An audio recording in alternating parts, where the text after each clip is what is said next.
নৈহাটি বিধানসভা তৃণমূল কংগ্রেস প্রার্থী সনদদের সমর্থনে নির্বাচনী প্রচার। নৈহাটি শহর তৃণমূল কংগ্রেস ও 15 নম্বর ওয়ার্ড তৃণমূল কংগ্রেসের উদ্যোগে পথসভা শুরু হয়ে গেল পালবাগান ইলেকট্রিক অফিস মোড়ে। আপনারা দেখছেন আবার ফিরে দেখায়। গান শুনে 2014 সালে নরেন্দ্র মোদীকে ভোট দিলেন। বিকালবেলায় দেশের মানুষ গানের পরের লাইনটা গাইলেন, বললেন বলো শুনতে চাই। সন্ধ্যাবেলায় ভোট শেষ, নরেন্দ্র মোদী গাইলেন, কিন্তু তারপরে আর গানের কথা মনে নাই। সব ভুলে গেছে নরেন্দ্র মোদী। 15 লক্ষ করে টাকা দেবে, একটা মানুষকে একটা পয়সা দিল না। এই জুমলাবাজের বিরুদ্ধে আপনাদের রায় দিতে হবে আগামী 29 তারিখ। বলছে 3000 দেবো, বলতে অন্নপূর্ণা ভান্ডার করে 3000 দেবো। গত 9 মাস আগে বিহারের নির্বাচন হলো, মমতা বন্দ্যোপাধ্যায় লক্ষ্মী ভান্ডারে 1000 করে দিতে বছরে 12,000 হয়। বিহারে বিজেপি নির্বাচনের আগে বিহারের প্রত্যেক মা বোনের অ্যাকাউন্টে 10,000 টাকা করে দিলেন বিজেপি। বিহারের মানুষ আনন্দে ভোট দিলেন বিজেপিকে। তার 3 মাস বাদে বিহারের প্রত্যেকটা পরিবারের কাছে, প্রত্যেকটা মা বোনের কাছে চিঠি যাচ্ছে ব্যাংকের থেকে যে আপনাকে 10,000 টাকা লোন দেওয়া হয়েছে, সেই লোনের টাকা 12টা EMI তে শোধ করুন। যারা শোধ করতে পারছে না তাদের বাড়িতে আইনের নোটিশ চলে যাচ্ছে। এই হচ্ছে বিজেপি। 3000 দেবে, 1 পয়সাও দেবে না।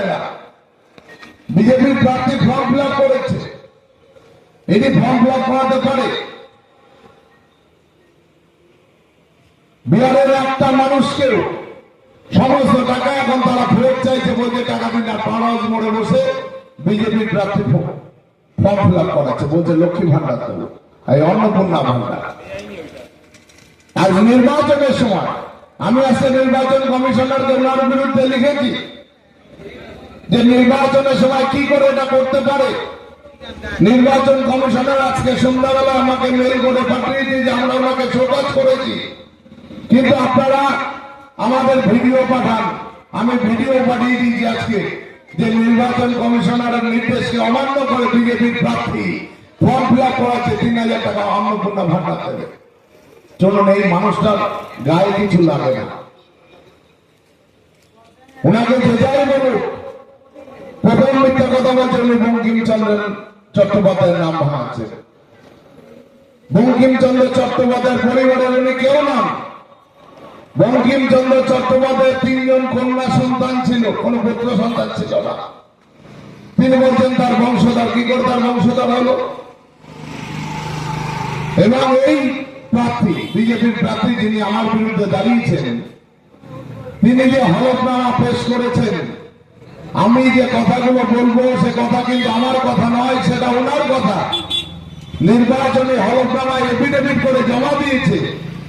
সেই কথাগুলো যদি মিথ্যা হয়ে থাকে, আমি বিজেপির আওয়াজ, আমার এই মাইকের আওয়াজ নিশ্চয়ই বিজেপির এই অঞ্চলের 2 আনা 4 আনা 6 আনা সেই উন্মাদদের কানে নিশ্চয়ই যাচ্ছে। তাদের বলবো আগামীকাল এখানে সভা করবেন, সেই সভায় এসে আমি ক্ষমা চেয়ে যাবো যে আমি বিজেপির প্রার্থীর বিরুদ্ধে মিথ্যা কথা বলেছি।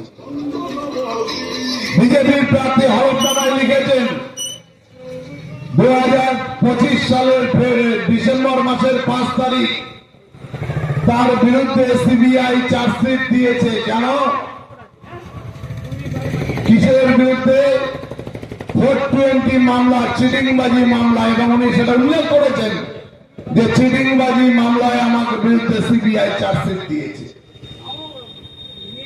সরকারি নথি জাল করবার অপরাধে তার বিরুদ্ধে চার্জশিট দিয়েছে। তার এখন আলিপুর 4 জেম, আলিপুর কোর্টের 4th জুডিশিয়াল ম্যাজিস্ট্রেটের কোর্টে তার বিচার চলছে, ট্রায়াল চলছে। এখন আগামী জানুয়ারি মাসের 13 তারিখ তার নেক্সট ডেট আছে। এই 420 মামলা থেকে বাঁচবার জন্য, সিবিআই থেকে বাঁচবার জন্য বিজেপির প্রার্থী আজকে বিজেপি ঝান্ডা ধরে ওয়াশিং মেশিনে ঢুকে গেছে। শুভেন্দু অধিকারীকে দেখেছিলেন না, 2 হাত ভরে টাকা নিয়ে ওয়াশিং মেশিনে ঢুকে গেল। ইনিও ওয়াশিং মেশিনে ঢুকে গেল যাতে সিবিআই ওনার বিরুদ্ধে কোনো পদক্ষেপ না নেয়।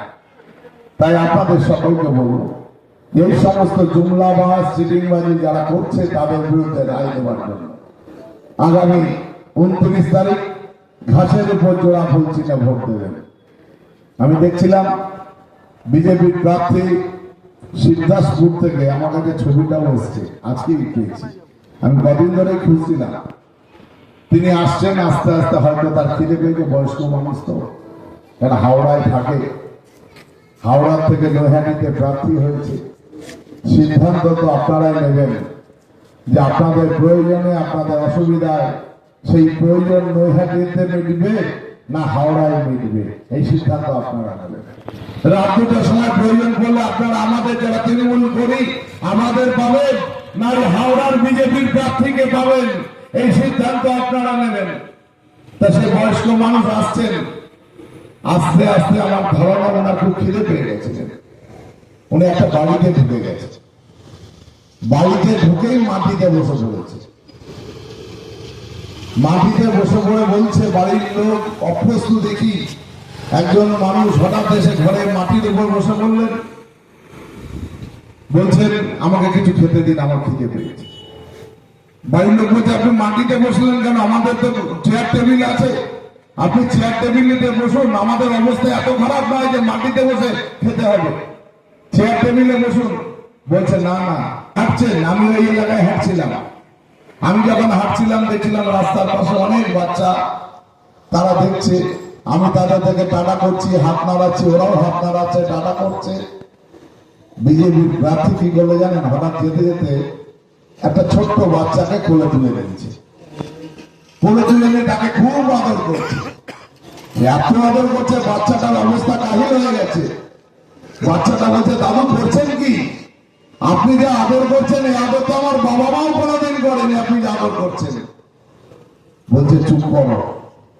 হঠাৎ বাচ্চাটার মা দূরের থেকে দেখেছে যে তার বাচ্চাকে কেউ কোলে তুলে নিয়ে আদর করছে। মা এসছেন, এসে বলছে আপনি কি করছেন, বলছে আমি বিজেপির প্রার্থী। বলছে ও ভোট চাই বলে আমার বাচ্চাকে আদর করছেন, কিন্তু যে আশায় আপনি আদর করছেন আপনার দল এসআইআর এর মাধ্যমে আমার এবং আমার স্বামী ও পরিবারের নাম কেটে দিয়েছে, আমাদের নাম ভোটার তালিকায় নেই। কোল থেকে বাচ্চা থেকে নামিয়ে দিয়ে আবার হাঁটা শুরু করেছে। এই জুমলাবাজদের বিরুদ্ধে আপনাদের সকলকে বলবো, আগামী 29 তারিখ ভোটিং মেশিনের 3 নম্বরের বোতাম টিপে মমতা বন্দ্যোপাধ্যায়কে চতুর্থবারের জন্য মুখ্যমন্ত্রী করবেন, এই আশা রেখে আমার বক্তব্য শেষ করছি। জয় হিন্দ, বন্দে মাতরম, তৃণমূল কংগ্রেস জিন্দাবাদ, মমতা বন্দ্যোপাধ্যায় জিন্দাবাদ। ধন্যবাদ তৃণমূল কংগ্রেস প্রার্থী সনদ দে মহাশয়কে। এখন এই পথসভায় বক্তব্য রাখবার জন্য আমি আহ্বান জানাবো আমাদের অত্যন্ত সুবক্তা রানী পৌরসভার পৌর প্রতিনিধি মাননীয় শ্রী দেবব্রত সাহা মহাশয়কে।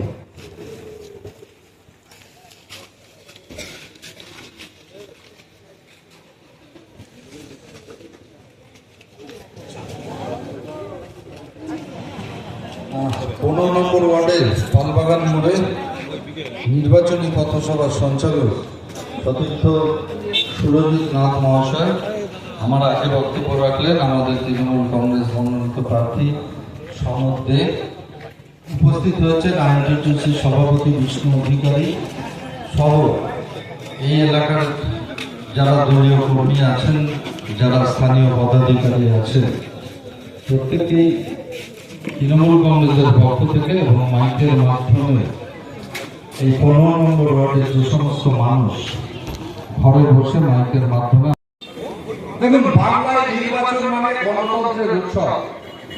মানুষ এই গণতান্ত্রিক উৎসবে সামিল হয়ে তার গণতান্ত্রিক অধিকার গ্রহণের মধ্যে দিয়ে নির্ধারিত করে দেয় আগামী 5 বছরের জন্য এই বাংলা থেকে, এই নৈহাটি থেকে তাদের প্রতিনিধিত্ব করবে কে।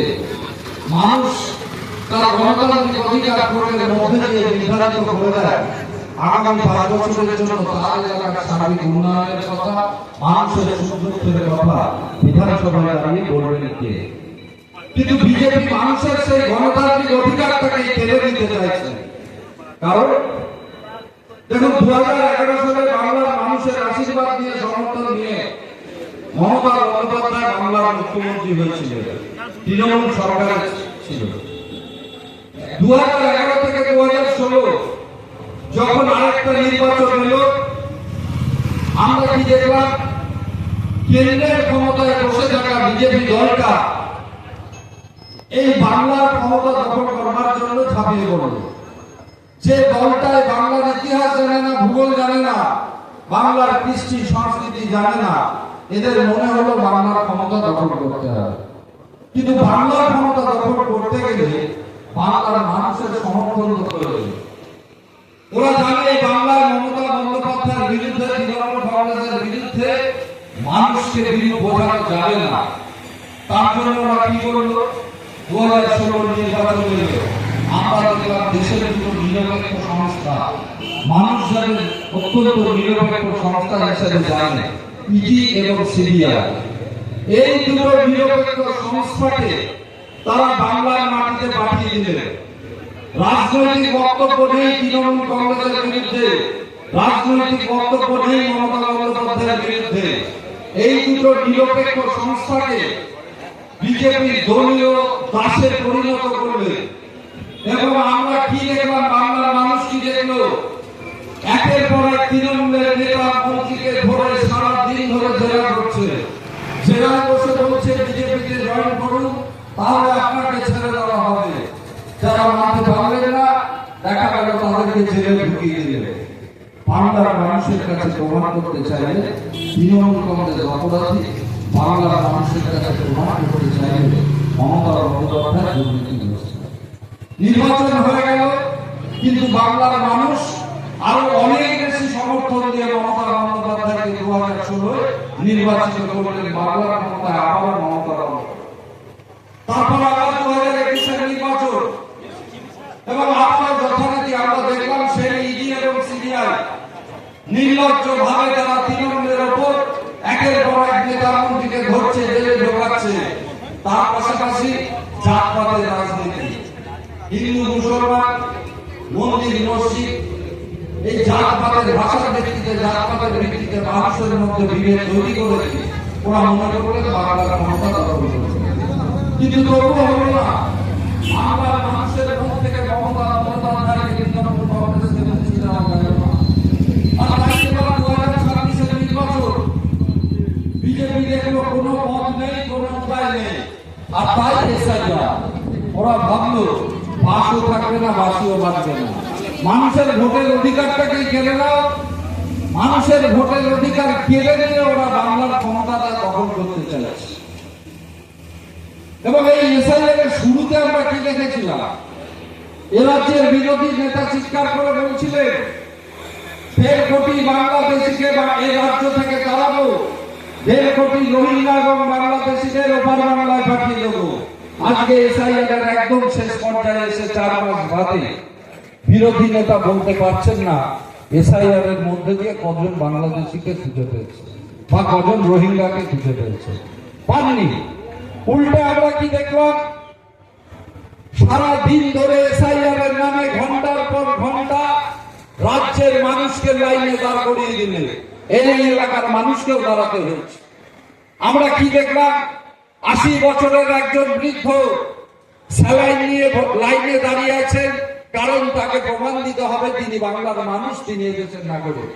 75 বছরের বৃদ্ধা নাকে অক্সিজেনের নল গুঁজে লাইনে দাঁড়িয়ে আছেন ঘন্টার পর ঘন্টা প্রবল রৌদ্রে, কেন তাকে প্রমাণ দিতে হবে তিনি বাংলার মানুষ, তিনি এদেশের নাগরিক।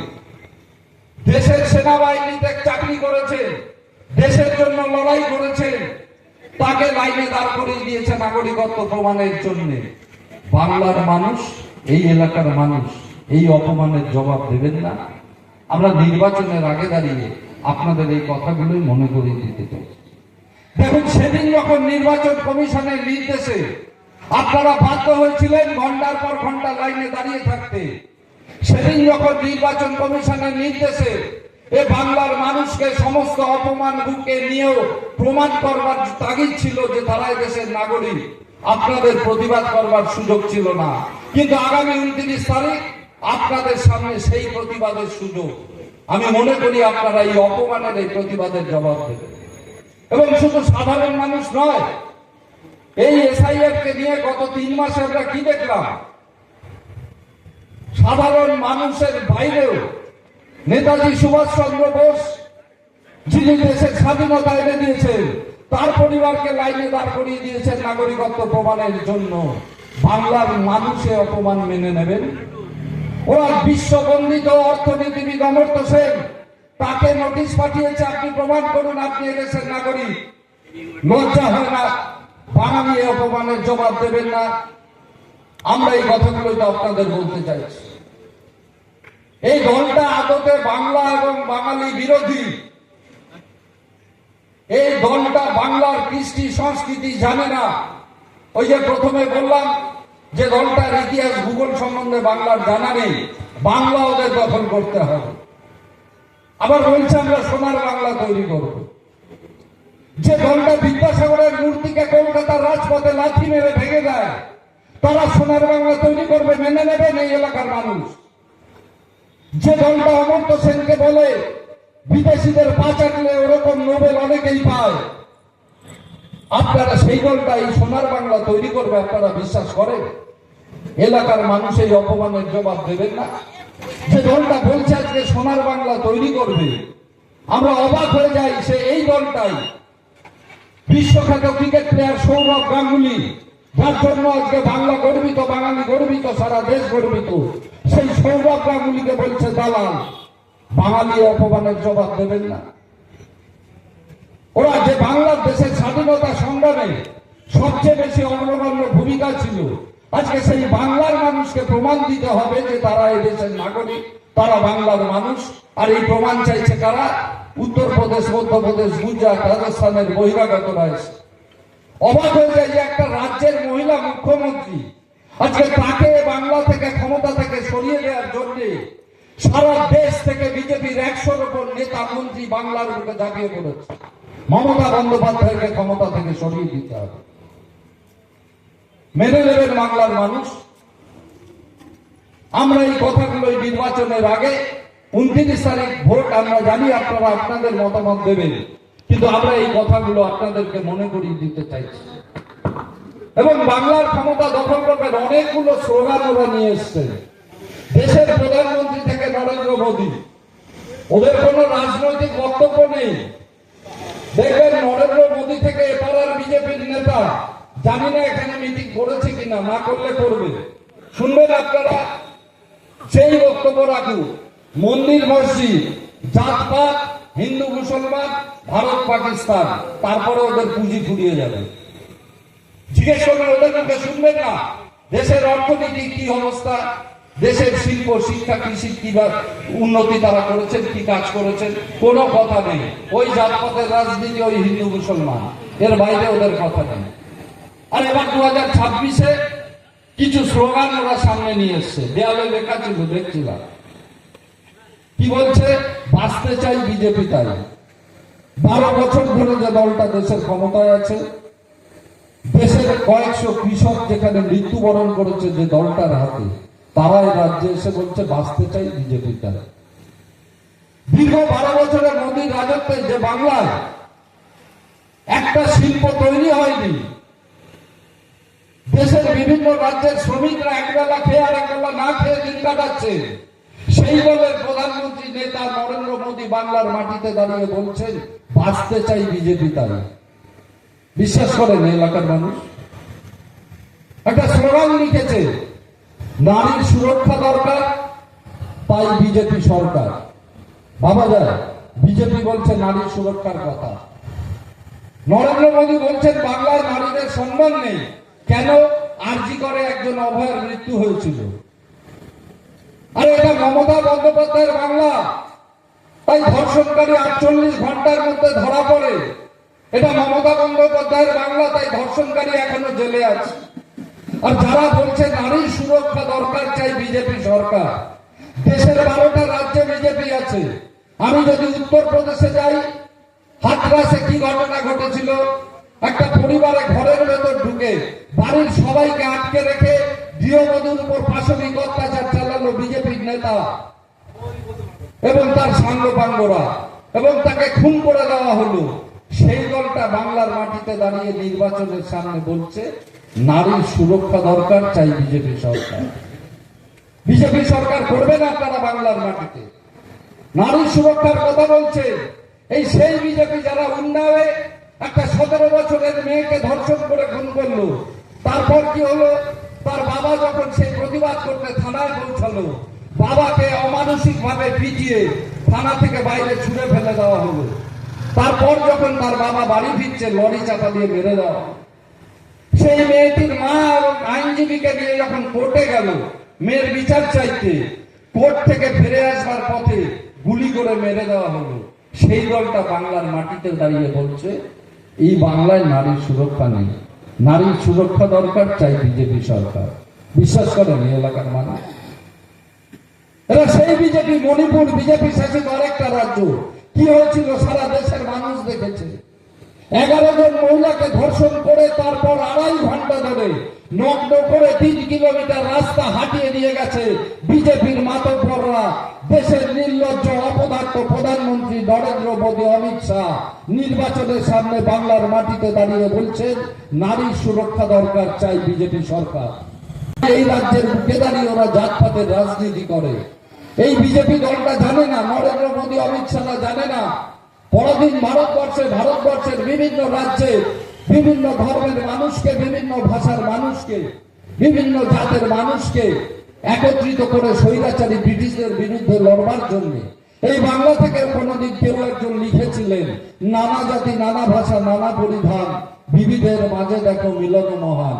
অথবা এই ভারতের মহামানবের সাগর তীরে মিলিবে আর মেলাবে। অর্থাৎ বাংলার সংস্কৃতি মিলনের কথা বলে, বাংলার সংস্কৃতি ঐক্যের কথা বলে, ভ্রাতৃত্বের কথা বলে। সেই বাংলার মাটিতে দাঁড়িয়ে এই ধর্মান্ধ বিজেপি জাতপাতের ভিত্তিতে, ধর্মের ভিত্তিতে মানুষকে ভাগ করতে চাইছে, বাংলার বুকে অস্থিরতা তৈরি করতে চাইছে এবং নতুন একটা শব্দ তারা নিয়ে এসছে, সনাতনী হিন্দু। আমরা অবাক হয়ে যাই। এ বাংলায় বাংলার মানুষ স্বামী বিবেকানন্দ, শ্রীরামকৃষ্ণ পরমহংস দেবের কাছ থেকে হিন্দুত্ব শিখেছে। এ বাংলার মানুষ মহাপ্রভু শ্রী চৈতন্য দেবের কাছ থেকে হিন্দুত্ব শিখেছে। এ বাংলার মানুষ নরেন্দ্র মোদী, অমিত শাহের কাছ থেকে হিন্দুত্ব শিখবে না। যে হিন্দুত্ব মায়ের কোল থেকে 5 বছরের শিশুকে কেড়ে নিয়ে জ্বলন্ত আগুনে ফেলে দেয়, সেই নরেন্দ্র মোদী, অমিত শাহের কাছ থেকে বাংলার মানুষ হিন্দুত্ব শিখবে না। বাংলার মানুষ ওই নরেন্দ্র মোদী, অমিত শাহের কাছ থেকে হিন্দুত্ব শিখবে না। যে হিন্দুত্ব ভিন্ন ধর্মের একটা মানুষ হলে, একজন মহিলা হলে তাকে প্রকাশ্য রাস্তায় ধর্ষণ করা যায়, এই নিদান দিচ্ছে, তাদের কাছে বাংলার মানুষ হিন্দুত্ব শিখবে না। বাংলার মানুষ এদের কাছে হিন্দুত্ব শিখবে না। পাকিস্তান বর্ডার থেকে 30 কিলোমিটার ভিতরে কাশ্মীরের পেহেলগামে বিদেশি সৈন্যদের হাতে এই ভারতে 27 জন হিন্দু নারীর সিটির সিঁদুর মুছে দিয়ে আবার 30 কিলোমিটার ভেতরে তারা চলে গেল। অপদার্থ দেশের প্রধানমন্ত্রী, অপদার্থ দেশের স্বরাষ্ট্রমন্ত্রী অমিত শাহ, নরেন্দ্র মোদীরা, তাদের কাছে বাংলার মানুষ হিন্দুত্ব শিখবে না। আপনাদের কাছে এই কথাগুলো এই জন্যই মনে করিয়ে দিতে চাইছি। যে দলটা আজকে বহিরাগত, বাংলার বুকে তারা যে কোনো ভাবে ক্ষমতা দখল করতে চাইছে, বাংলার মানুষ কিভাবে ভালো থাকবে, বাংলার কিভাবে উন্নতি হবে, এটা ওদের মাথায় আছে? একদম নেই। থাকলে ওরা আজকে বিজেপি শাসিত রাজ্যগুলো যারা বাংলায় এসে বলছে তৃণমূল সরকার ভাতার সরকার, আমি তাদের মনে করিয়ে দিতে চাই, ওরা তৃণমূল কংগ্রেসের এই ভাতা দেয়াকে বিদ্রুপ করছেন, কটাক্ষ করছেন। যে লক্ষ্মী ভান্ডার আজকে বাংলায় এত জনপ্রিয়, বাংলার দরিদ্র সাধারণ নিম্নবিত্ত ঘরের মা বোনেরা কিছুটা হলেও তারা আর্থিকভাবে উপকৃত। সেই লক্ষ্মী ভান্ডারকে আজ থেকে 1 বছর আগে এই বিজেপি নেতারা বলেছিল বাংলার মা বোনেরা 1000-1500 টাকায় বিক্রি হয়ে যায়, বাংলার মা বোনেদের 1000 টাকা দিলে কেনা যায়। এই অপমানের জবাব এই এলাকার মা মানুষ দেবেন না? আমরা এই কথাগুলোই বলতে চাই।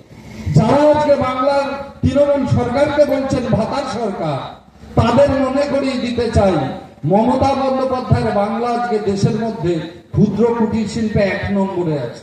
এটা নরেন্দ্র মোদীর দিল্লির দপ্তর থেকে দেওয়া রিপোর্ট। তৃণমূলের কেউ বলছে না, আমি বলছি না। যারা তৃণমূলকে বলে ভাতার সরকার, তাদের মনে করিয়ে দিতে চাই 100 দিনের কাজে আজকে মমতা বন্দ্যোপাধ্যায়ের বাংলাদেশের মধ্যে 1 নম্বর স্থানে দাঁড়িয়ে আছে, রিপোর্ট কেন্দ্রীয় সরকারের। যারা বলেন মমতা বন্দ্যোপাধ্যায় তৃণমূল সরকার, ভাতার সরকার, তাদেরকে আজকে মনে করিয়ে দিতে চাই ধান উৎপাদনে দেশের মধ্যে মমতা বন্দ্যোপাধ্যায়ের বাংলা 1 নম্বরে আছে। মানুষকে বিভ্রান্ত করা যাবে না। বাংলার মানুষ আপনাদের এই বিভ্রান্তকর প্রচারে ভুলবে না।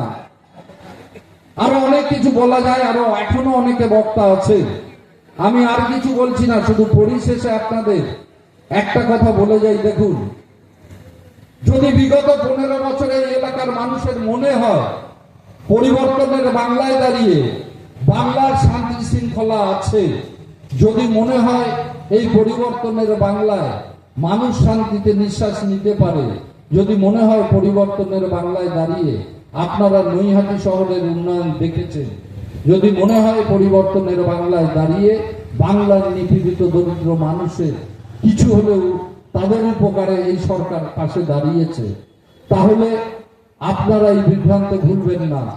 আপনাদের একটাই কথা বলবো, দেখুন 29 তারিখ আপনাদের ভোটের মধ্যে দিয়ে 4 মে যদি সনদের মাথায় সবুজ আবির থাকে, তাহলে আগামী 5 বছরের জন্য এই এলাকার মা বোনেদের লক্ষ্মী ভান্ডারটা সুনিশ্চিত থাকবে। আগামী 4 মে যদি সনদের মাথায় সবুজ আবির থাকে, তাহলে এই এলাকার দরিদ্র নিম্নবিত্ত ঘরের মেয়েদের উচ্চশিক্ষার জন্য কন্যাশ্রীর প্রকল্পটা সুনিশ্চিত থাকবে। আগামী 4 মে যদি সনদের মাথায় সবুজ আবির থাকে, তাহলে বাংলার নৈহাটির একজন দরিদ্র কন্যা তার বিয়ের জন্য তার বাবাকে চিন্তা করতে হবে না, কারণ রূপশ্রী প্রকল্প আছে। সনদের মাথায় যদি সবুজ আবির থাকে, তাহলে আগামী 5 বছরের জন্য এই এলাকার মানুষের বিনা পয়সায় বছরে 5 লক্ষ টাকার চিকিৎসার স্বাস্থ্যসাথী কার্ডটা সুনিশ্চিত থাকবে। আগামী 4 মে যদি সনদের মাথায় সবুজ আবির থাকে, তাহলে বদলে যাওয়া পরিবর্তনের বাংলায় নৈহাটির সার্বিক উন্নয়নের চেহারাটা আরো বেশি করে আগামী দিনে দেখতে পাবেন। জয় হিন্দ, জয় বাংলা। মমতা বন্দ্যোপাধ্যায় জিন্দাবাদ, অভিষেক বন্দ্যোপাধ্যায় জিন্দাবাদ, পার্থ ভৌমিক জিন্দাবাদ। মহাশয় এবং শহর মহিলা তৃণমূল কংগ্রেসের সহ সভানেত্রী বনমিতা রায়, আমি দীর্ঘক্ষণ ধরে এই পথসভা চলছে। আপনারা আর কিছুক্ষণ, অল্প কিছুক্ষণ সময় একটু কাটিয়ে যান। এখন এই পথসভায় বক্তব্য রাখবেন নৈহাটি আইএনটিটিউসির সভাপতি বিষ্ণু অধিকারী।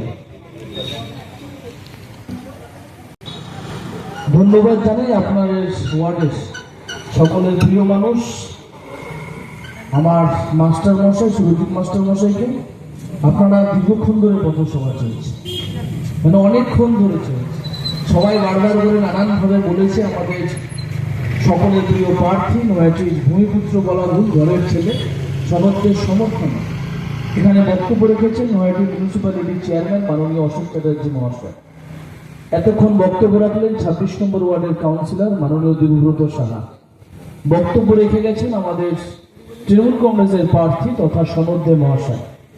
উপস্থিত আছেন এখানে কাউন্সিলর দিদি কাজল দে। উপস্থিত আছেন তৃণমূল কংগ্রেসের যুব সাধারণ সম্পাদক অভিজিৎ চ্যাটার্জি। আপনারা সবাই দেখুন, আমার বেশি বলার নেই, কারণ এখনো অনেকে আছে, অনেকে বলবে। আমি শুধু বলি, এই মাটি নৈহাটির মাটি। হয়তো লোকে বলে না বাংলার মাটি শক্ত ঘাটি, তো নৈহাটির মাটিও তৃণমূল কংগ্রেসের খুব শক্ত ঘাটি। কারণ এখানকার মানুষ খুব বুদ্ধিসম্পন্ন মানুষ। এখানকার মানুষ যোগী মডেল পছন্দ করে না, এখানকার মানুষ ভাওতাবাজি পছন্দ করে না, এখানকার মানুষ হিন্দু মুসলিম পছন্দ করে না। এখানকার মানুষ জানে নৈহাটির জন্য কোনটা ঠিক। আর এখানকার মানুষ 2011 সাল থেকে আজকে 2026 সাল দেখেছে তৃণমূল কংগ্রেসের আগের নৈহাটি কেমন ছিল আর আজকের নৈহাটি কেমন আছে। মমতা বন্দ্যোপাধ্যায় কি কাজ করেছে আমার মায়েদের নতুন করে বলা নেই। আমার মনে হয় প্রত্যেকটা মমতা একটা সরকারের যেটা দায়িত্ব মমতা বন্দ্যোপাধ্যায়, সেই দায়িত্বটা সর্বশ্রেণীভাবে পালন করেছে। অনেকে বলে যে ভাতা দিচ্ছে, অনেকে বলে সরকারের টাকা এইভাবে ভাতা বা এইভাবে দিয়ে ভোট কিনছে। আচ্ছা, ট্যাক্স তো 34 বছরও দিয়েছেন। ট্যাক্স তো পশ্চিমবঙ্গ ছাড়া ভারতবর্ষের প্রত্যেকটি রাজ্য দেয়। তো ওখানকার সরকার মায়েদের জন্য কি করেছে ভেবেছে? মমতা বন্দ্যোপাধ্যায় ভেবেছে। ওখানকার সরকার মেয়েদের জন্য ভেবেছে, মমতা বন্দ্যোপাধ্যায় ভেবেছে। ওখানকার সরকার বয়স্ক মানুষ, 60-এর ঊর্ধ্বে মানুষগুলো যারা এখন অনেকটা অসহায় অনুভব করে, ছেলের কাছে হাত পাততে লজ্জা লাগে, কেউ ভেবেছে? মমতা বন্দ্যোপাধ্যায় ভেবেছে। বাইরের মানুষজন, অন্যান্য সরকার ভেবেছে যে যুবকগুলো যারা স্কুলে পড়ছে, কলেজে পড়ছে, কলেজ কমপ্লিট করেছে, স্টেশনে বসে ফর্ম ফিল আপ করছে, এই কখনো যাচ্ছে ওখানে ইন্টারভিউ দিতে, কখনো যাচ্ছে ওইখানে যায় ইন্টারভিউ দিতে, এর জন্য খরচার জন্য বারবার বাবার কাছে হাত পাততে হচ্ছে।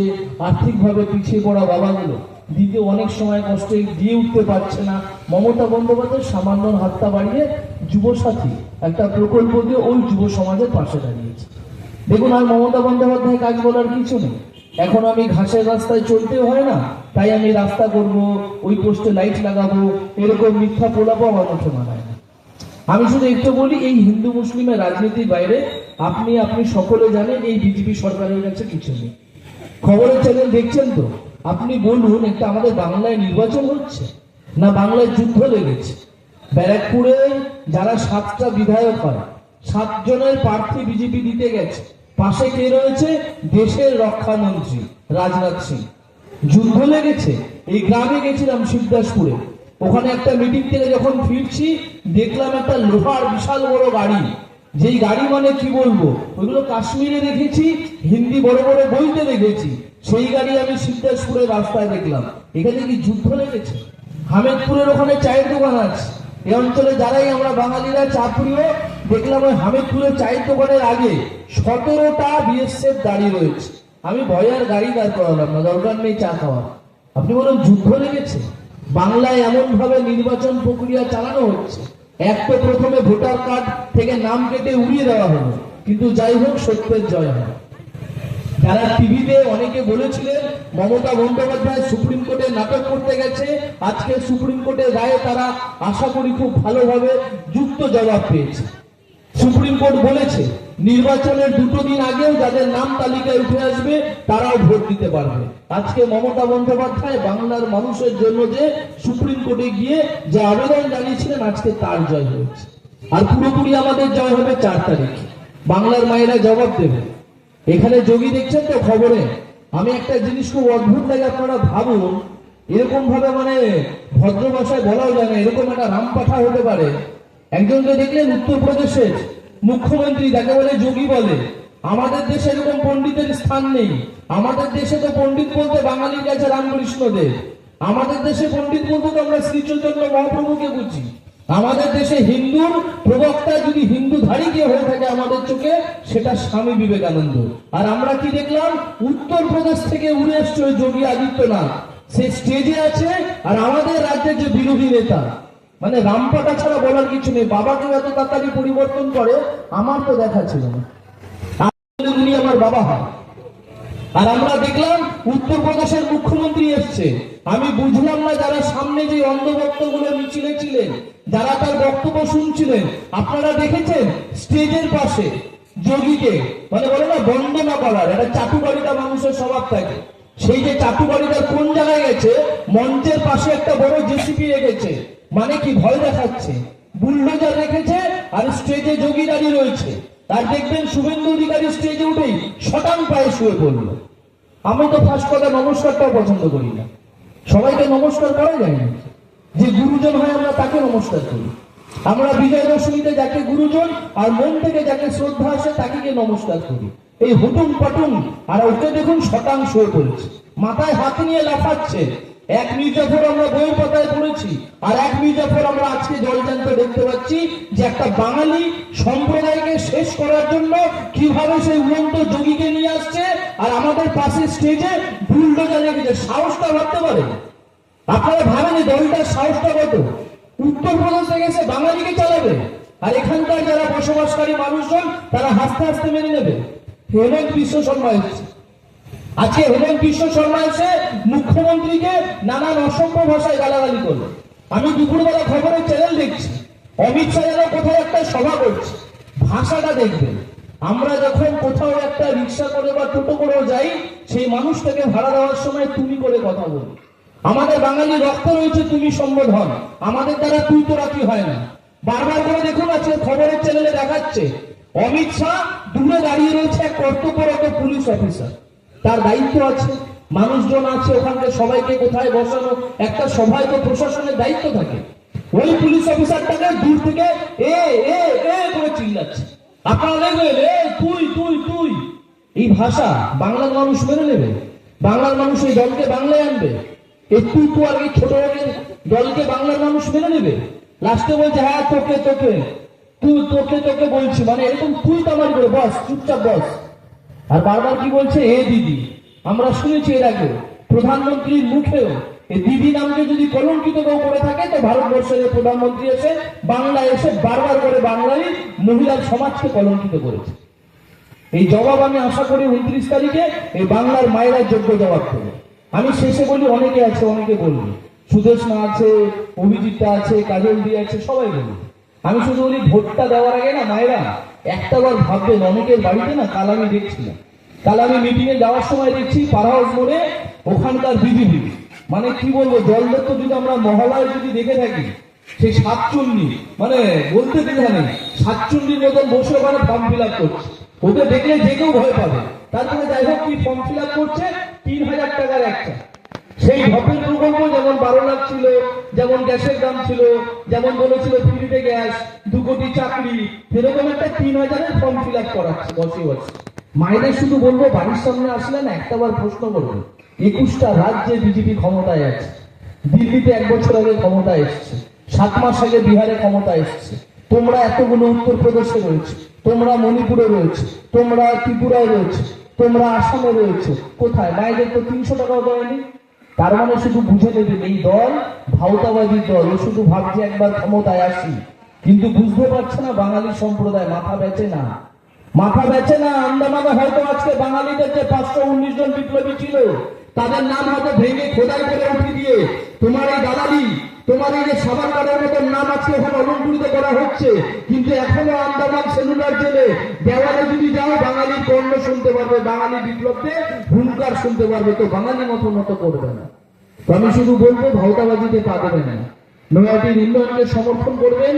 আমাদের এই যে বাংলায় আমরা মিলেমিশে বসবাস করি, আমাদের কাছে যতটা দুর্গাপুজো গুরুত্বপূর্ণ, যতটা আমরা দুর্গাপুজোয় আনন্দ করি ঠিক আমরা ছট পুজোয় আনন্দ করি। আমরা ঠিক যেইভাবে সব সম্প্রদায় আমরা মিলে বসবাস করি, আমাদের এই ভ্রাতৃত্ব যাতে ভাঙতে না পারে, তাই যারা দূর থেকে এসে বুলডোজার দাঁড় করিয়ে বাঙালিকে ভয় করানোর চেষ্টা করছে তাদেরকে 29 তারিখে 3 নম্বর বোতাম টিপে সনদ থেকে সমর্থন করে তার উপযুক্ত গণতান্ত্রিক থাপ্পড় দেবে। যারা এসে বারবার করে আমাদের বাঙালিদের তুই তারা কি করে কথা বলছে তাদেরকে 29 তারিখে 3 নম্বর বোতাম টিপে সনদ থেকে সমর্থন করে জোরে একটা কষিয়ে থাপ্পড় দেবে। এই 29 তারিখে 3 নম্বর বোতাম টিপে এই যে বহিরাগতরা যারা এসছে, যারা বারবার করে আমাদের বিভ্রান্ত করছে, বাংলায় অশান্ত সৃষ্টি করছে, ইডি সিবিআই বড় বড় আর্মি ট্যাঙ্ক নিয়ে এসে যে বাঙালিদের ভয় দেখানোর চেষ্টা করছে, আমাদের ঠিক যেইভাবে আমরা বাঙালিরা ব্রিটিশদের জবাব দিয়েছিল, আজকে ঠিক এই ব্রিটিশের দালাল এই বিজেপি দলকে জবাব দেওয়ার সময় হচ্ছে। তাই সকলের কাছে আমার অনুরোধ 29 তারিখ আগামী প্রজন্মের কথা ভেবে, এই নৈহাটির কথা ভেবে, এই বাংলার কথা ভেবে, এই কৃষ্টি সংস্কৃতির কথা ভেবে, এই আমাদের মনীষী যাকে নিয়ে আমরা গর্ব করি, এই বিবেকানন্দ, সাহিত্য সম্রাট বঙ্কিমচন্দ্র চট্টোপাধ্যায়, আমাদের কাছে হিন্দু সমাজের ধারক রামকৃষ্ণ, আমাদের কাছে হিন্দু সমাজের ধারক বিবেকানন্দ, এদের ঐতিহ্যবাহী যাতে আমরা আগামী দিনে বহন করে যেতে পারি, তাই জন্য 3 নম্বর বোতাম টিপে সনদ থেকে সমর্থন করে আপনারা বিপুলভাবে জয়লাভ করবেন। আশা রাখি 4 তারিখের পর এই বহিরাগত যত বুলডোজার আছে আমরা ঝাঁটা দিয়ে তাড়াবো। সকলে ভালো থাকবেন, সুস্থ থাকবেন। জয় হিন্দ, বন্দে মাতরম। তৃণমূল কংগ্রেস জিন্দাবাদ, মমতা বন্দ্যোপাধ্যায় জিন্দাবাদ। অসংখ্য ধন্যবাদ কৃষ্ণ অধিকারী মহাশয়কে। আমাদের মধ্যে উপস্থিত হয়েছেন পৌর প্রতিনিধি কাজল দে। শুভ নববর্ষ। আমার আগে বিষ্ণুদা বক্তব্য রাখছিল। এই ওয়ার্ডের কাউন্সিলর উপস্থিত আছেন সুরজিৎ নাথ মহাশয়, আমার স্যার উপস্থিত আছেন অভিজিৎ দা, উপস্থিত রয়েছে কাউন্সিলর কাজল দে মহাশয় এবং এই ওয়ার্ডের সকল মানুষ, সভাপতি, বুথ সভাপতি, সকলকে আমি নতমস্তকে প্রণাম জানাই। আজকে আমি আপনাদের কাছে এই নৈহাটি বিধানসভার একজন সাধারণ নাগরিক এবং একজন স্টুডেন্ট হিসেবে কিছু কথা বলতে এসেছি।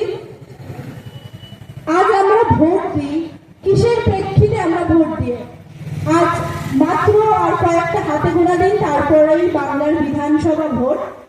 আমি এবং আপনারা এই সকল সাধারণ মানুষ ভোট দেবে উন্নয়নের পক্ষে। আমরা দেখব যে আমার বাড়ির বা পাড়ার রাস্তাটা ঠিক আছে নাকি। 34 বছর যে রাস্তাটা ঠিক হয়নি, আমরা দেখবো যে সেই রাস্তাটা হয়েছে নাকি। আমরা দেখবো আমার বাড়ির পোস্টের আলো আছে নাকি। আমরা দেখবো আমার এলাকায় উন্নয়ন হয়েছে নাকি। আমি দেখবো যে আমি কাউন্সিলরকে দেখতে পাই কিনা, এবং সর্বোপরি আমি দেখবো আমি যে সরকারকে ভোট দেবো সেই সরকার আমার জন্য এবং আমার মতো এই যুব সমাজের জন্য কি করছে, এই দেখে আমরা ভোটটা দেব। আজ বিজেপি বাংলায় ক্ষমতাতেও আসেনি। আমি শুনছিলাম তাদের কিছু বক্তব্য।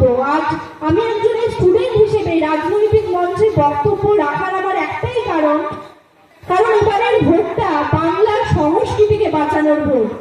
আর আমরা জানি, আমার মতো সমস্ত স্টুডেন্টরা জানে, এই বাংলার সংস্কৃতি বহিরাগতদের হাত থেকে একভাবেই বাঁচতে পারে, সেটা হচ্ছে তার নাম হচ্ছে মমতা বন্দ্যোপাধ্যায়। আমার ভোটটা যদি মমতা বন্দ্যোপাধ্যায়ের পক্ষে হয় তাহলে এই বাংলার সংস্কৃতি বাঁচবে। আজ বিজেপির কিছু বক্তব্য আমি শুনছিলাম, তারা বলছে এই ব্যারাকপুর লোকসভাতেই বিজেপি একজন প্রার্থী দিয়েছে যিনি একজন বড় অফিসার ছিলেন। সে মানুষের দোরগোড়ায় গেছে, গিয়ে বলছে আমরা আসি না এসে পা উঁচু করে মাথা নিচু করে পিটাবো। তারা বলছে যে আমরা বদলা নেব। তারা কি বদল করবে সেটা তারা বলছে না, তারা বলছে প্রথমে যে আমরা বদলা নেব।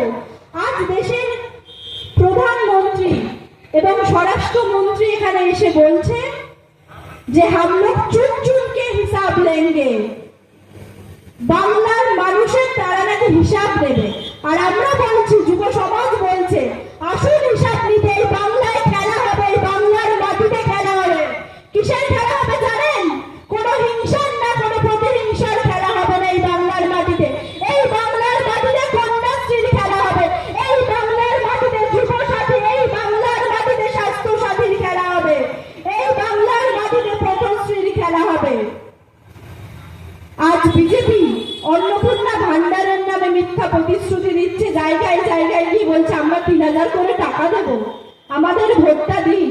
আপনারা শুধু প্রশ্ন করুন, দিল্লিতে পেয়েছে মা বোনেরা টাকা? আপনারা যেই যেই রাজ্যে আছেন, কটা রাজ্যে মা বোনেরা 3000 টাকা করে পেয়েছে? শুধু মিথ্যা প্রতিশ্রুতি কেন দিচ্ছেন আপনারা? এই মিথ্যা প্রতিশ্রুতির কথা শুনে, বিজেপির এই বড় বড় ডায়লগ শুনে আমার একটা কথা মনে পড়ে যাচ্ছে, একটা লাইন মনে পড়ে যাচ্ছে। বলে না, डायलॉग से सिर्फ तालियां मिलती है, आप जो डायलॉग देते हैं उससे दंगा होता है। ममता बनर्जी जो काम करता है उससे ताकत मिलते हैं। এটাই ডিফারেন্স মোদি আর মমতা বন্দ্যোপাধ্যায়ের। আমরা সকলে উন্নয়ন চাই। আমরা চাই আজ যে বাড়ির ছেলেটা বা মেয়েটা পড়াশোনার জন্য যার বাবা মা অর্থ দিতে পারছেন, আপনারা একবার ভাবুন তো, বাড়ির ছেলেটা, বাড়ির মেয়েটা আজ বাড়ির মেয়েটা কন্যাশ্রী পাচ্ছে, তার একটা বয়স হলে সেই রূপশ্রী পাচ্ছে। আপনি আপনার সময় পেয়েছিলেন সেটা? আমি এই কথাগুলো বলছি সেই প্রত্যন্ত গ্রামীণ মানুষ, আমি উচ্চ মধ্যবিত্তদের কথা বলছি না, যাদের হয়তো মমতা বন্দ্যোপাধ্যায়ের এই সাহায্যটাকে ভিক্ষা বলে মনে হয়, আমি তাদের কথা বলছি না। আপনারা শুধু ভাববেন সেই সমস্ত মানুষগুলোর কথা যাদের সত্যি এই টাকাটার প্রয়োজন। আজ বিজেপি বলছে যে মমতা বন্দ্যোপাধ্যায় এই যে এত ভাতা দিচ্ছে, এই দিচ্ছে কিসের টাকা? এটা তো আমাদের করের টাকা, আমাদের করের টাকা থেকেই মমতা বন্দ্যোপাধ্যায় দিচ্ছে। তখন আমি বলি 34 বছর দিয়েছিলাম সরকারে আপনাদের করের টাকা থেকে এত কিছু। আর মোদী বাবু কি করছে? আমাদের দেশের প্রধানমন্ত্রী আমাদেরই করের টাকা দিয়ে বিদেশ ভ্রমণ করছে। উনি আজ এই দেশ, কাল ওই দেশ। আজ প্রধানমন্ত্রী দেখবেন যে উনি তো সব হঠাৎ করে ডিসিশন নেন। উনাকে কখনো আপনি সাংবাদিক সম্মেলনে দেখবেন না। উনি হঠাৎ করে আসবে রাত 8টার পর টিভিতে এসে, উনি সবাইকে অভ্যাস করাচ্ছে, লাইনে দাঁড় করানোর অভ্যাস করাচ্ছে। উনি এসে বলবে নোটবন্দি, 500 বাতিল, 1000 বাতিল, কোথা থেকে 2000 চলে এলো।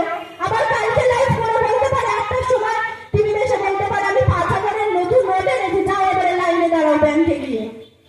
উনি শুধু সবকিছুর সাথে সবকিছু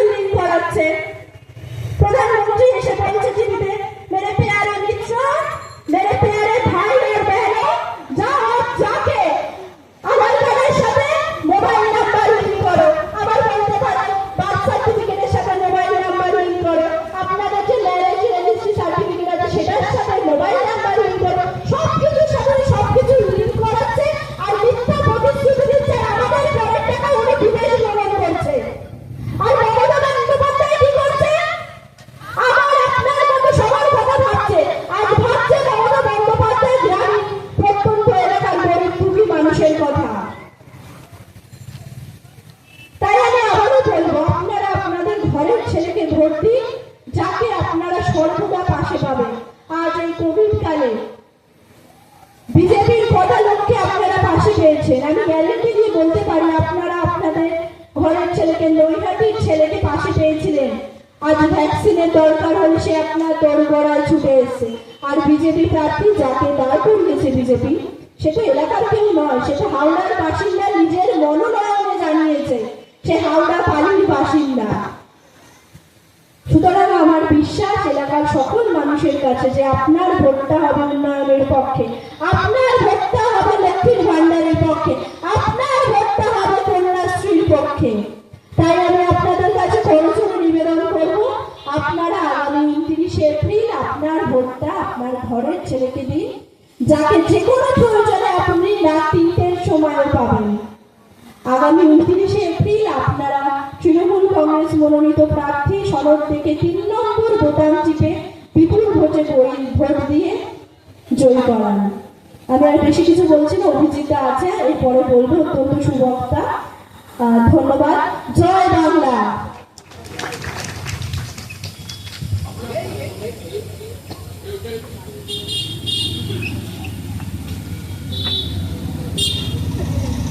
ধন্যবাদ সুরেশ দাকে। বলে শুনে যাবেন, ভালো লাগবে।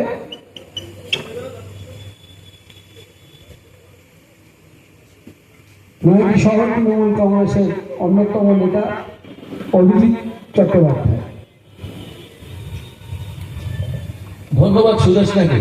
আমি এটাই বলবো, জেনজিরা নাকি রাজনীতিতে আসে না, তৃণমূল কংগ্রেস থেকে ছড়িয়ে গিয়েছে মুখ। এবং আমি প্রথম দিনের বক্তব্যটা লাইভ শুনছিলাম, এত রুচিশীলতা, এত ভাষায় আভিজাত্য, সত্যি ভালো লাগলো এবং সত্যি খুব ভালো ইনভেনশন।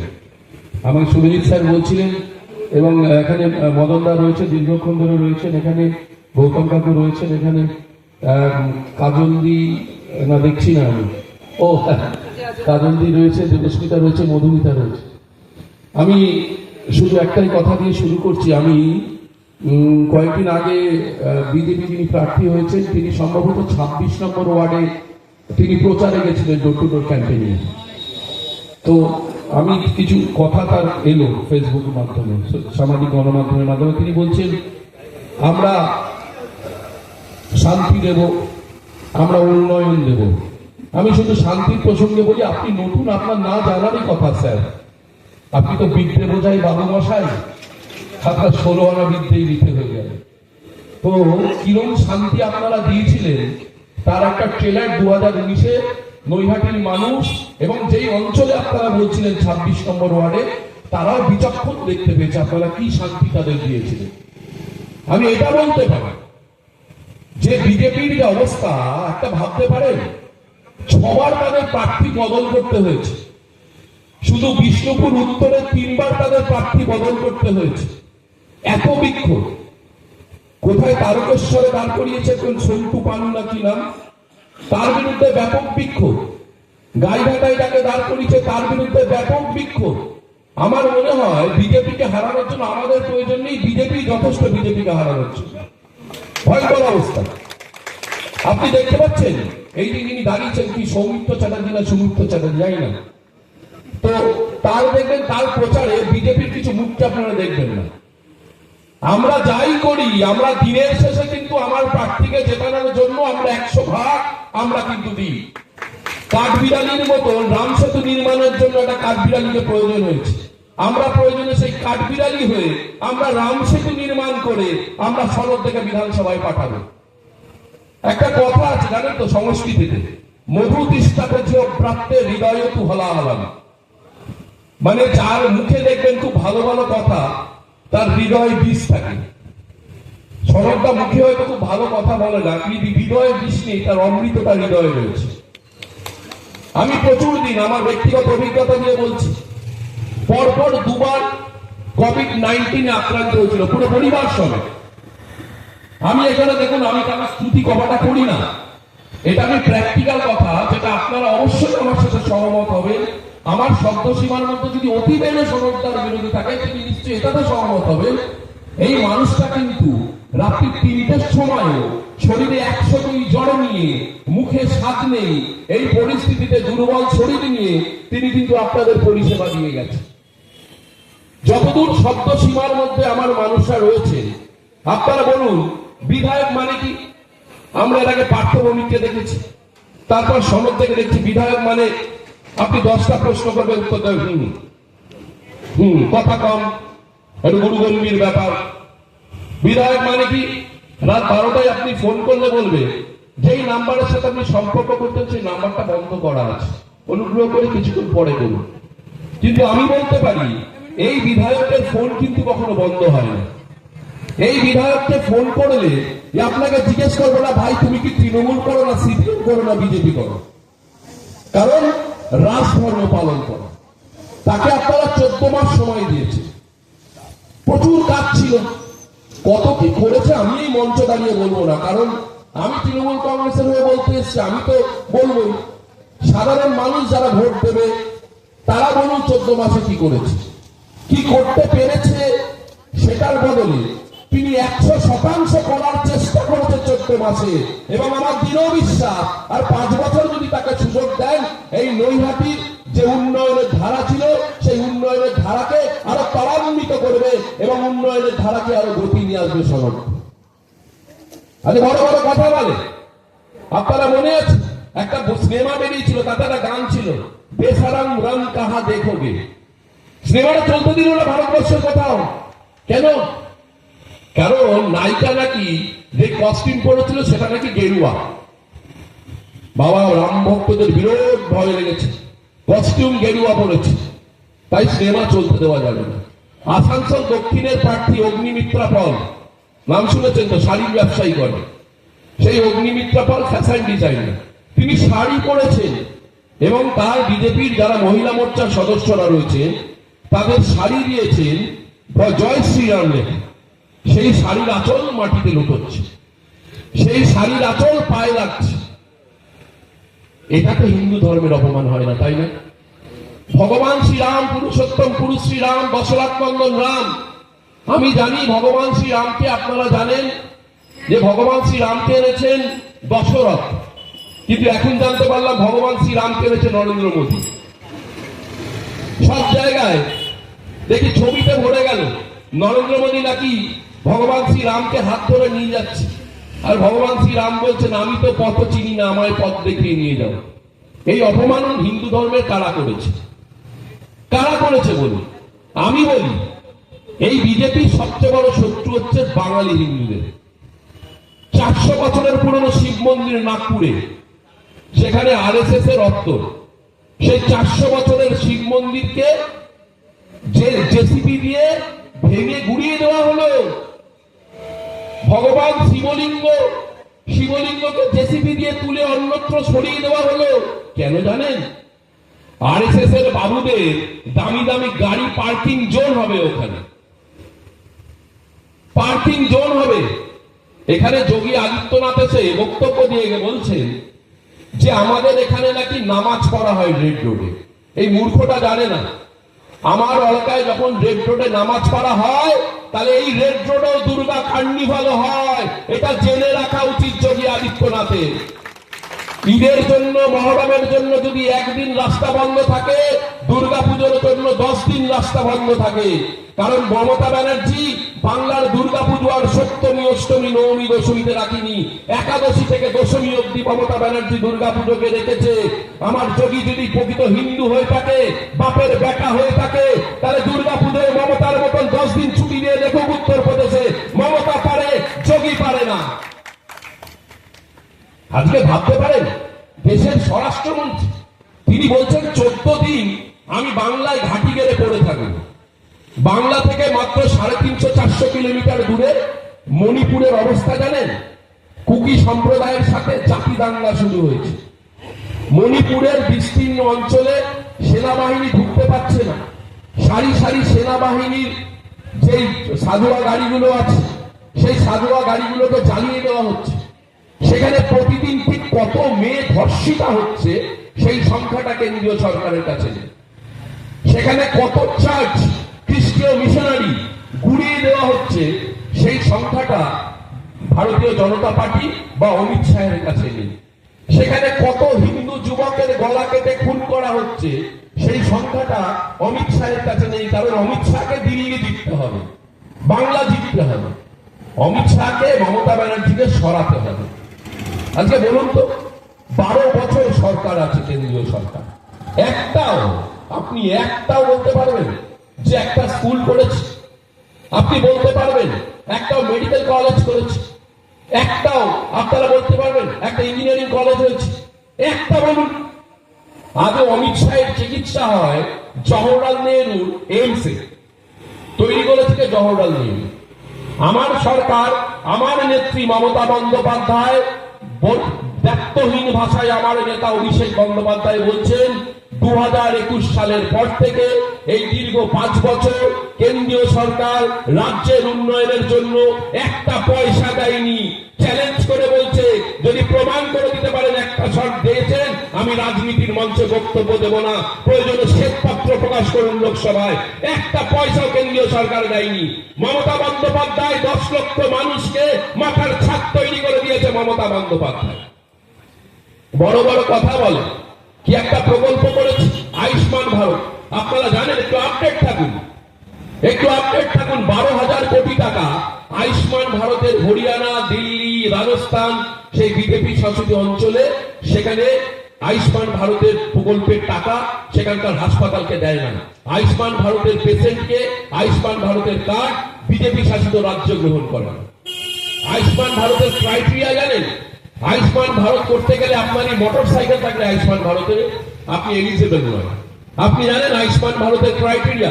আপনার পাকা বাড়ি থাকলে আপনি আয়ুষ্মান ভারতের ক্রাইটেরিয়ার মধ্যে পড়েনি, আপনাকে আয়ুষ্মান ভারত পাবেন না। মমতা ব্যানার্জি নাকি বাংলায় উন্নয়ন হয়।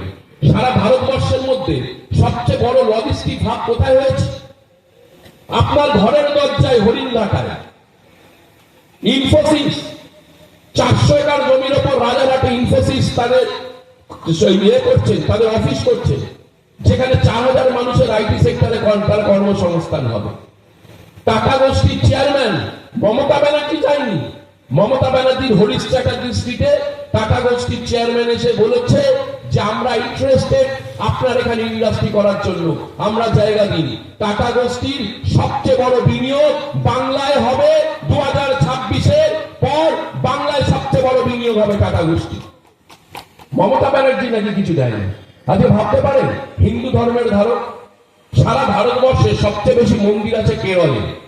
সারা ভারতবর্ষের মধ্যে শুধু 2খানা মন্দিরে যেখানে স্কাই ওয়াক করা হয়েছে, একটা দক্ষিণেশ্বর, একটা কালীঘাট। কোথায়? পশ্চিমবঙ্গ, মমতা ব্যানার্জির বাংলায়। কোথাও দেখতে পারবেন? মমতা ব্যানার্জি নাকি হিন্দু ধর্মের বিরোধী। ভাবুন, এই মমতা ব্যানার্জি যখন 80,000 কোটি টাকা দুর্গাপুজো কমিটিগুলোকে দেয় আপনাদের পুজো করার জন্য, কারা বিরোধিতা করে? হিন্দু ধর্মের স্বঘোষিত ভগবানরা, ভারতীয় জনতা পার্টিরা কোর্টে গিয়ে দেয় যেন আপনারা দুর্গা পুজো করতে না পারেন। যেন মনে হচ্ছে আমার দলের কর্মী। বালি বিধানসভা ক্ষেত্রে কালকে যেখানে তৃণমূল কংগ্রেসের ক্যান্ডিডেট হচ্ছেন কৈলাস মিশ্র, সেই বালি বিধানসভা ক্ষেত্রে দেখা যাচ্ছে কেন্দ্রীয় বাহিনী বাড়ি বাড়ি বিজেপি লিফলেট দিচ্ছে, বলছে ভাই বিজেপিকে ভোট দেন। আমি বলছি, যদি এরকম কেউ কেন্দ্রীয় বাহিনী করে, আপনারা লাইভ ভিডিও করুন, প্রয়োজনে মহিলা যদি আটকে রাখুন। আপনাদের জলপাই কালারের পোশাকের প্রতি আমাদের একটা দুর্বলতা আছে, আমাদের ইমোশন আছে, সেই ইমোশনকে নিয়ে খেলবেন না। এটা পশ্চিমবঙ্গ, এটা বিহার না। এখানে মমতা ব্যানার্জি, এখানে তেজস্বী যাদব নয়, ওই আলালের দুলাল রাহুল গান্ধী নয়, এখানে অভিষেক ব্যানার্জি। মাথায় রাখবেন, চাপ আছে। আমি অমিত শাহকে অনুরোধ করছি, স্যার আপনি নাকি 17 দিন না 19 দিন তাবু গেড়ে বসে রয়েছেন, শুধু 4 তারিখ অব্দি তাবু গেড়ে থাকুন। কারণ এই 4 তারিখের পর আমাদের যখন নতুন সরকার হবে, বিজেপি এত বেশি ওদের মধ্যে মারপিট শুরু হয়ে যাবে, এত বেশি গোষ্ঠীদ্বন্দ্ব শুরু হতে, তাহলে আপনার সেন্ট্রাল বাহিনীকে রেখে দিতে হবে, কেন্দ্রীয় বাহিনীকে রেখে দিতে হবে। এমনি বাংলায় 100 কোম্পানি কেন্দ্রীয় বাহিনী অনির্দিষ্টকালের জন্য থাকবে, এটা ঘোষণা করে দেওয়া হয়েছে। সর্বোপরি আমরা ধন্যবাদ জানাই মমতা ব্যানার্জিকে যে ট্রাইব্যুনালে যাদের নাম 23 তারিখে ভোট, 21 তারিখে অব্দি যাদের নাম আছে সকলকে ভোটাধিকারের দায়িত্ব মমতা ব্যানার্জি করিয়ে দিয়েছে। এই 90 লক্ষ মানুষ তারা কিন্তু সবাই তৃণমূল কংগ্রেসে ভোট দেবে না। এই 90 লক্ষ মানুষ সবাই কিন্তু মমতা ব্যানার্জি বা শহর থেকে ভোট দেবে না। এই 90 লক্ষ মানুষের মধ্যে বিজেপি আছে, সিপিএম আছে, কংগ্রেস আছে, এসইউসিআই আছে এবং এদের ভোটাধিকারের ব্যবস্থা হচ্ছে করে দিয়েছে সে নেত্রীর নাম মমতা ব্যানার্জি। মমতা ব্যানার্জি, মমতা ব্যানার্জি। ধন্যবাদ। জয় হিন্দ। তৃণমূল কংগ্রেস জিন্দাবাদ, মমতা ব্যানার্জি জিন্দাবাদ, আমার নেতা অভিষেক ব্যানার্জি জিন্দাবাদ। ধন্যবাদ। শেষ বক্তা হিসেবে অভিজিৎ চট্টোপাধ্যায় যে বক্তব্য রাখলেন তার জন্য ওকে অসংখ্য ধন্যবাদ। সেকেন্ড হ্যান্ড মোবাইল কিনবেন বা বিক্রি করবেন, এক্সচেঞ্জ করতে চান পুরনো phone? Pappu mobile, Naihati Hazinagar fire ব্রিগেডের ঠিক পাশে আপনার মোবাইলের সেরা ঠিকানা।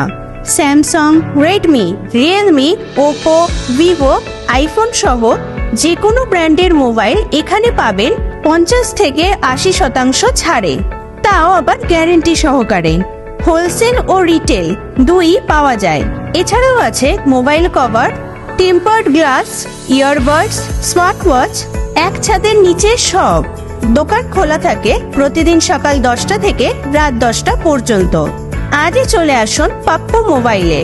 যোগাযোগের ফোন নাম্বার 9748482727। এছাড়াও ফেসবুক, ইউটিউব, ইনস্টাগ্রামের মাধ্যমে আপনি সরাসরি যোগাযোগ করতে পারেন আমাদের সাথে।